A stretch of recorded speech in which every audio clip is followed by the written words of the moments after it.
ഇന്ന് തന്നെ ഡൗൺലോഡ് ചെയ്യൂ. കാണൂ നിങ്ങളുടെ ഫേവറേറ്റ് ഷോസ്.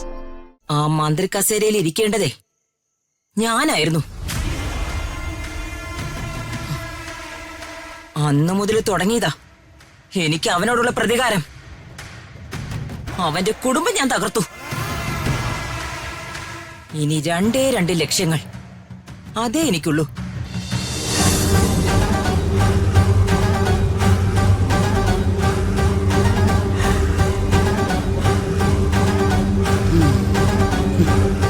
ഇന്ന് പ്രണയം പറയുകയും ചെയ്യും, പ്രണയം കേൾക്കുകയും ചെയ്യും.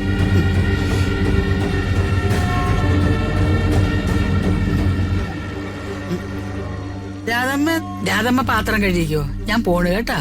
പിന്നെ ഈ വെള്ളം കൂടെ ഞാൻ എടുക്കുക. ശരി അമ്മേ.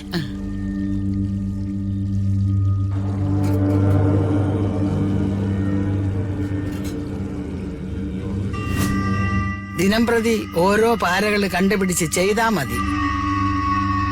അംബികയുടെ മുഖവും പ്രസാദിക്കും, എനിക്ക് കാശും കിട്ടും, വീട്ടിലിരുന്ന് ചെയ്യാൻ ഒരു ജോലി. എന്തൊരു സുഖം. ഇനി സമാധാനത്തോടെ ഒന്ന് ഉറങ്ങാം.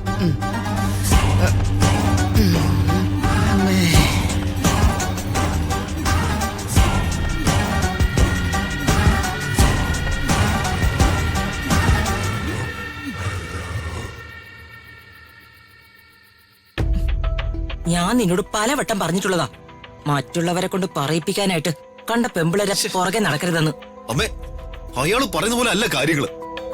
ഞാൻ അമ്മയോട് പറഞ്ഞിട്ട് തന്നെയാ ആ സാന്ദ്രയെ തന്ത്രപൂർവ്വം കയ്യിലെടുത്തത്. അത് ഋതികയുടെ ഓഫീസിലെ കാര്യങ്ങൾ മനസ്സിലാക്കാനും ആ നശിച്ചവൾക്കെതിരെ എന്തെങ്കിലും പ്ലാൻ തയ്യാറാക്കാനുമാ. എന്നിട്ട് പ്രതാപം പറയുന്നതേ നീ പെരുവഴി വെച്ച് വലിയ റൊമാൻസ് ആയിരുന്നു. അയാൾ അതും പറയും, അതിനപ്പുറവും പറയും. അയാള് സത്യം പറഞ്ഞാൽ ഒരു സ്ത്രീ വിദ്വേഷിയാ. കൂടെ ഉണ്ടായിരുന്ന സുന്ദരിയായ ഒരു ഭാര്യയെ പള്ളയെ കളഞ്ഞ പെൺവിരോധി.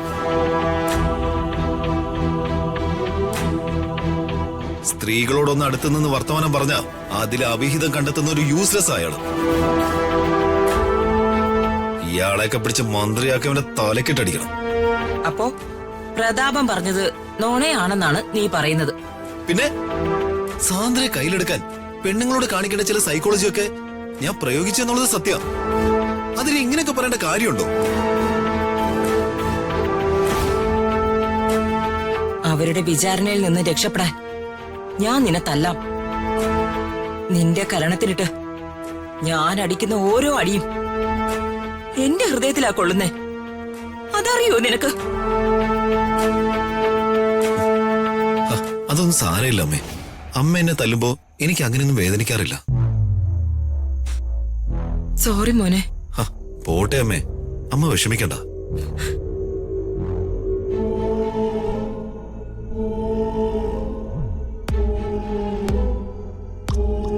ജഗനും നമ്മുടെ കയ്യിൽ നിന്ന് രക്ഷപ്പെട്ടു.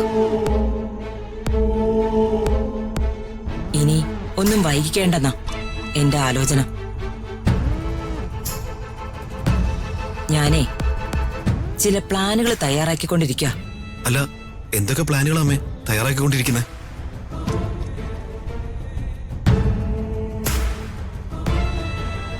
അധികാരവും ബലവും നഷ്ടപ്പെട്ട ഒരു പ്രതാപൻ, ശക്തിയും ആജ്ഞാശക്തിയും ഒന്നുമില്ലാതെ ഒരു മൂലയ്ക്ക് ഞാൻ അവനെ ഇരുത്തും.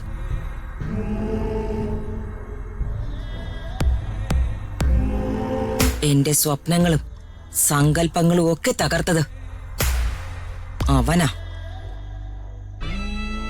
ആ മന്ത്രി കസേരയിൽ ഇരിക്കേണ്ടതേ ഞാനായിരുന്നു. അന്നു മുതൽ തുടങ്ങിയതാ എനിക്ക് അവനോടുള്ള പ്രതികാരം. അവന്റെ കുടുംബം ഞാൻ തകർത്തു. ഇനി രണ്ട് ലക്ഷ്യങ്ങൾ, അതേ എനിക്കുള്ളൂ. അവനെയും അവന്റെ മകളെയും ആ രാജുവിനെ ഇല്ലാതാക്കണം. അമ്മയ്ക്ക് വല്യമ്മനോട് ഇത്രയും പ്രതികാരമുള്ള കാര്യം എനിക്ക് അറിയില്ലായിരുന്നു. പ്രതികാരം അത് ഇന്നോ ഇന്നലെയോ തുടങ്ങിയതല്ല. അത് പണ്ട് സൂര്യമംഗലം കോലോത്തുനിന്ന് തുടങ്ങിയതാ. എന്റെ മോഹങ്ങളെ തല്ലിക്കൊഴിച്ച ഒരാളെ അക്കാലത്തെ ഞാൻ എടുത്തു.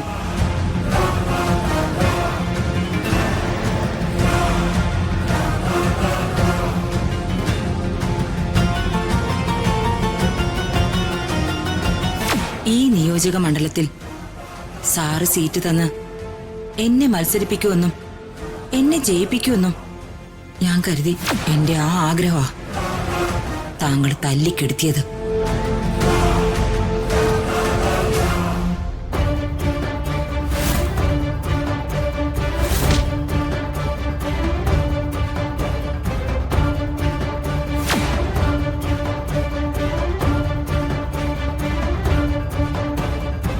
പക്ഷേ ഇവനെ ഞാൻ കൊല്ലില്ല. എനിക്കിവന്റെ നാശം കണ്ടാൽ മാത്രം മതി. അവൻ നരകിക്കുന്നത് എനിക്ക് കാണണം.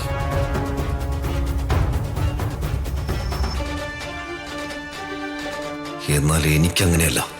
പ്രതാപവർമ്മ തകർക്കുന്നത് എന്റെ സ്വപ്നങ്ങളെയാ. ഇപ്പൊ സാന്ദ്ര എന്ന സ്വപ്നം. അതുകൊണ്ട് അയാളെ ഞാനങ്ങ് തീർക്കും. അതിന്റെ ക്രെഡിറ്റ് അമ്മയങ്ങ് എടുത്തോട്ടെ.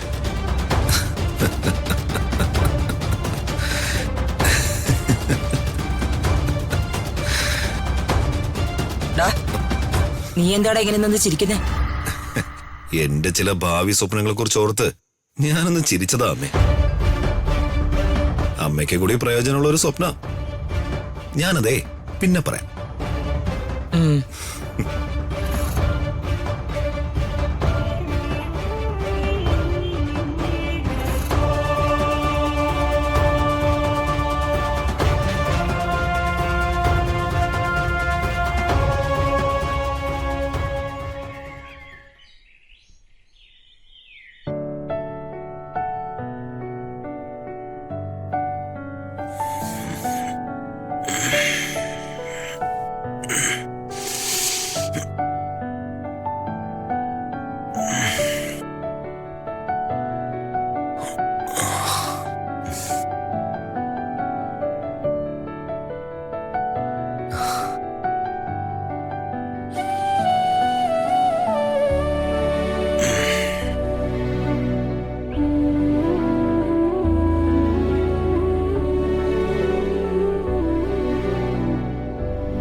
നല്ല ഉറക്കത്തില് ഉറങ്ങിക്കോട്ടെ. മരുന്നിന്റെ സെഡേഷനാണെന്ന് തോന്നുന്നു.